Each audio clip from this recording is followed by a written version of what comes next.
What's going on, everyone? So the Los Angeles Lakers ended up missing out on Nick Richards as he was traded for Josh Okogie to the Charlotte Hornets in exchange for 3 second-round picks, and then they got Nick Richards as well as a future second. So essentially, it was Okogie in 2 seconds that it essentially boiled down to. Now, I've seen a lot of Laker fans kind of split. Some fans are like, hey, it's fine, not a big deal, right? Some fans are like, no, see, this is what the Lakers are missing. This is what the Lakers do. I personally am okay with it, right? I actually think he's going to be better for Phoenix than he would be for the Lakers. I think a lot of people have this expectation for Nick Richards, and I don't think he would have lived up to the expectations with the Lakers because I don't think he's going to play the role and the part that he needs to really have the impact that's necessary, where on the Suns, I do. Right? They desperately need a guy like Nick Richards. And he'll probably start and get 30 minutes a game, and he'll probably be their primary center. Right? Where with the Lakers, he's probably playing spot minutes, 15, 20 minutes a game, right? Coming in, limited role. And, he's good, but he's not great, right? He's probably forever best as a backup, right? He's not a guy that you're going to look at and go, oh man, in 2 years, he could be our starter. Could he? Sure. But it's probably not best. You probably want somebody better, especially slotted alongside Anthony Davis, right? So it sucks. It would have been great to have him. I like Nick Richards. I would have loved to have Nick Richards. I've talked about Nick Richards on several occasions, right? I don't want to undersell Nick Richards because, he is a guy, he is a good player, but he's not I don't think it's the end of the world. It's oh, that's it. Now Lakers have no shot at the center position. I think that there are several other centers that make just as much, if not more sense for the Lakers than Nick Richards did. Part of it was his contract being really cheap, $5 million this year, $5 million next. So you would have had some flexibility in that regard and then kind of figured it out after next season. But nonetheless, we're here and we don't have Nick Richards. He is a Phoenix Sun. So what does that leave us? One, the Lakers even trade for a center. But two, I think it really boils down to 3 centers. Walker Kessler, I would love to have, but I think that at this point, it feels like a little bit of a pipe dream. Like I've said with Walker Kessler, at this point, it's one of those things if it happens, great. Let's celebrate it. Let's talk about it, but don't get your hopes up, right? I really think if the Lakers do pull off a center trade, it's 3 centers that we boil down to. So let's get into those centers. First off, Jonas Valanciunas. I maintained all offseason. I maintained all this season that I still think Jonas Valanciunas is the most likely center for the Lakers. I still stand by that. I still think it's kind of one of those things until we get somebody else. There's 2 centers that I think are very likely. All 3 of these guys I really think are likely. I wouldn't be shocked if any of these guys are that. And there's rumors and arguments for each of them. But I think in particular Jonas Valanciunas as production, guy that gets you a double-double in limited minutes, right? I know a lot of people have the concerns. Well, Lakers played him off the basketball court.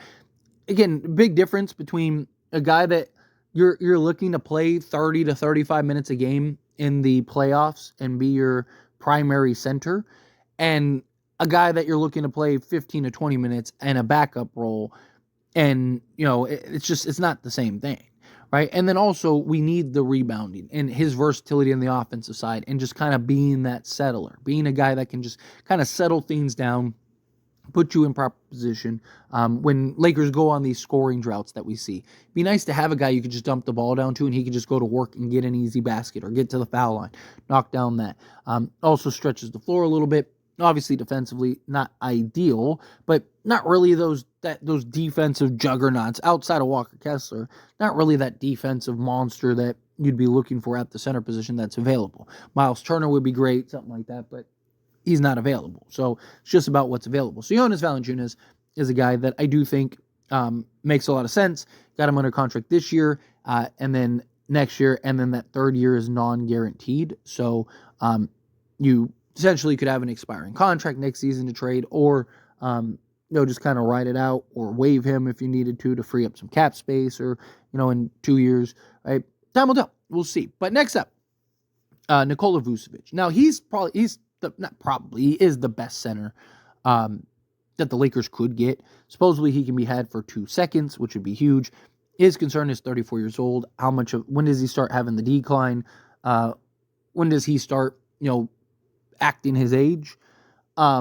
thing is that he's one of those skilled like European bigs, right? Like he's a guy that's not reliant on athleticism and all that stuff. He's never been like this great athletic guy and rim runner and stuff like that.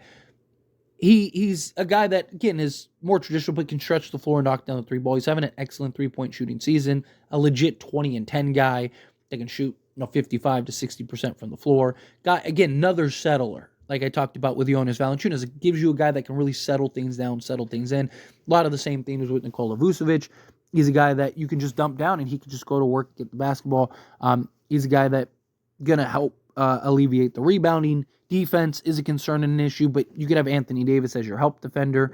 It was reported that essentially it boiled down to the Lakers or the Warriors to land Nikola Vucevic, that essentially that those two teams were it.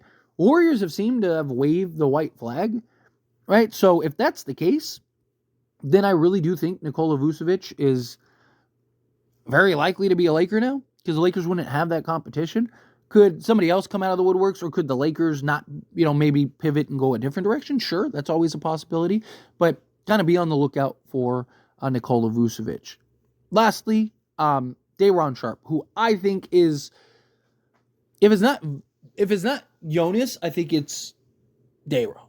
Right? They already made a trade with the Nets. Supposedly they're supposed to re-engage at some point with the Nets. Sean Marks and Rob Pelinka have a good relationship. I think that they'll be able to get Dayron for a couple seconds. He's a guy that gives you that physicality, that interior presence. He's like 260, 265. So he's got, a big body to him. Can bang with the big boys. He's not like, so you look up his height and every place has him at a different height, right? Coming into the league, he was listed as 6'11", right? Now he's listed as 6'9", but some places still have him as 6'11". So let's say he's 6'10". Right? Let's say in the middle, 6'10", 260. Right? That gives you the size, the physicality, like I said, the interior presence. He can rebound, block shots. He's not like elite or anything like that yet, but he's also 23 years old. He gives you the most upside, the most potential, right? This is a guy, again, can give you 8 and 8 in limited minutes, right? And that's all the Lakers really need, a guy that can give you efficiency on limited minutes. But I think he's probably most likely, and I have always maintained, I would actually prefer Dayron over Nick Richards, just because he's younger. He gives you basically everything Nick Richards does, but also 4 years younger. And he's shown the ability to stretch the floor. He is shooting abysmal from 3, but the shot is there.